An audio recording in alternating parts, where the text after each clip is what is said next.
Viewers, welcome to my channel Avani's world.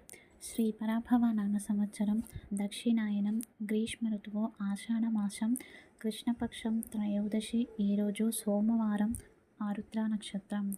ఈరోజు జపించవలసిన నామం ఓం సాంబ సదాశివాయ నమః. ఓం సాంబ సదాశివాయ నమః. ఓం సాంబ సదాశివాయ నమః. ఈ నామాన్ని జపించడం వలన ధైర్యము, ప్రశాంతత చేకూరుతాయి. అలాగే కన్ఫ్యూజన్ స్టేటస్ పోయి ప్రకృతితో సన్నిహితంగా ఉండే అవకాశాలు ఉంటాయి. ఇక ఈరోజు మన సంప్రదాయంలో భాగంగా వంటగదిలో కొన్ని వస్తువులు పక్కపక్కనే ఉండకూడదు అని చెప్పేసి అంటూ ఉంటారు. వాటిలో ఉప్పు, పసుపు గనక పక్కపక్కనే పెడితే ఇంట్లో ఆర్థిక సమస్యలు పెరుగుతాయి. పాలు, పెరుగు పక్కపక్కకే ఉంటే గొడవలు ఉంటాయి. అలాగే చెప్పులు, చీపురు కూడా పక్కపక్కన పెడితే ఆ ఇంట్లో దైవకళ తగ్గిపోయి ప్రేతకళ పెరుగుతుంది. తేనె, నెయ్యి కూడా పక్కపక్కనే ఉంటే చుట్టుపక్కల వారితో గొడవలు పెరుగుతాయి. వ్యాపార స్థలంలో కాంపిటీషన్ పెరుగుతుంది. ఇక ఔషధాలు, కూరగాయలు, నిత్య ఉపకరణాల వస్తువులు కనుక పక్కపక్కనే ఉంటే అనారోగ్య సమస్యలు వస్తాయి. కావున జాగ్రత్త వహించండి. ఇక ఈరోజు జాతకంలో ఏ యోగం ఉంటే ఎలాంటి ఫలితాలు అని తెలుసుకుంటున్నాం కదండి. అందులో మీ జాతకంలో గనక చతుస్సాగర యోగం గనక ఉంటే మీరు ఉన్నత స్థాయికి వెళ్తారు. ఏ రాశిలో జన్మించినా, ఏ లగ్నంలో జన్మించినా కేంద్ర స్థానాల్లో ఈ గ్రహాలు ఉన్నట్లయితే వారికి మంచి స్థాయి అనేది లభిస్తుంది. ఒక జన్మ కుండలిలో 4 కేంద్ర స్థానాలు ఉంటాయి. అది ఒకటి లగ్నం, అలాగే రెండవది చతురస్థానం, మూడవది సప్తమ స్థానం, నాలుగవది దశమ స్థానం.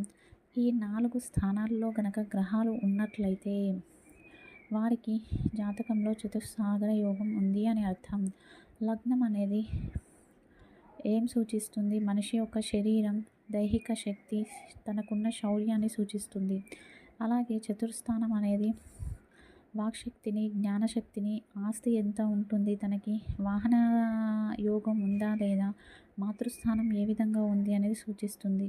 సప్తమ స్థానం అనేది కలత్ర స్థానం, వివాహ జీవితం గురించి తెలియజేస్తుంది. దశమ స్థానం అనేది కర్మస్థానం, అంటే ఉద్యోగంలో అతని జీవితం ఏ విధంగా ఉంటుందో చూపిస్తుంది. ఈ విధంగా ఈ 4 స్థానాల్లో గనక గ్రహాలు ఉన్నట్లయితే వారు చిన్న స్థాయి నుంచి పెద్ద స్థాయికి వెళుతారు. వారు ఏమి అనుకుంటే అది జరుగుతుంది. వారు చేసిన సంకల్పం నెరవేరుతుంది. ఇక ఈరోజు సాయంత్రం పూజ. ఈరోజు సాయంత్రం పుట్టమట్టితో చేసిన శివలింగాన్ని తయారు చేసి పూజించి అర్చించాలి. సాయంత్రం ప్రదోష వేళలో ఆ శివలింగాన్ని నీటిలో కలిపి ఏదైనా చెట్టుకు పోసేయాలి.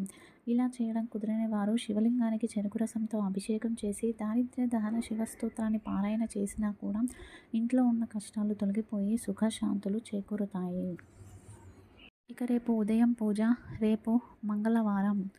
రేపు ఇంట్లో ఎవరికైనా కోపం ఉంటే వారికి కోపం తగ్గాలని దుర్గాదేవి ముందు 2 మినప్పిండితో చేసిన ప్రమిదల్లో నేతి దీపం వెలిగించి లవంగాలను చేతిలో పట్టుకొని ఎవరికైతే కోపం ఉందో వారి పేరు స్మరించుకొని కోపం తగ్గాలని కోరుకొని ఆ లవంగాలను వెలుగుతున్న దీపంలో వేయండి.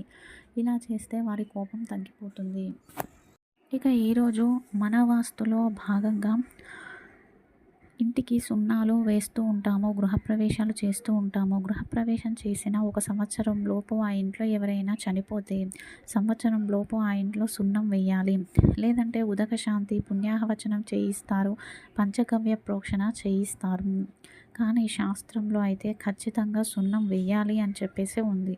అలా వేయని పక్షాన మళ్ళీ ఇలాగే అపబుద్ధి దోషాలు ఉండే అవకాశాలు ఉంటాయి.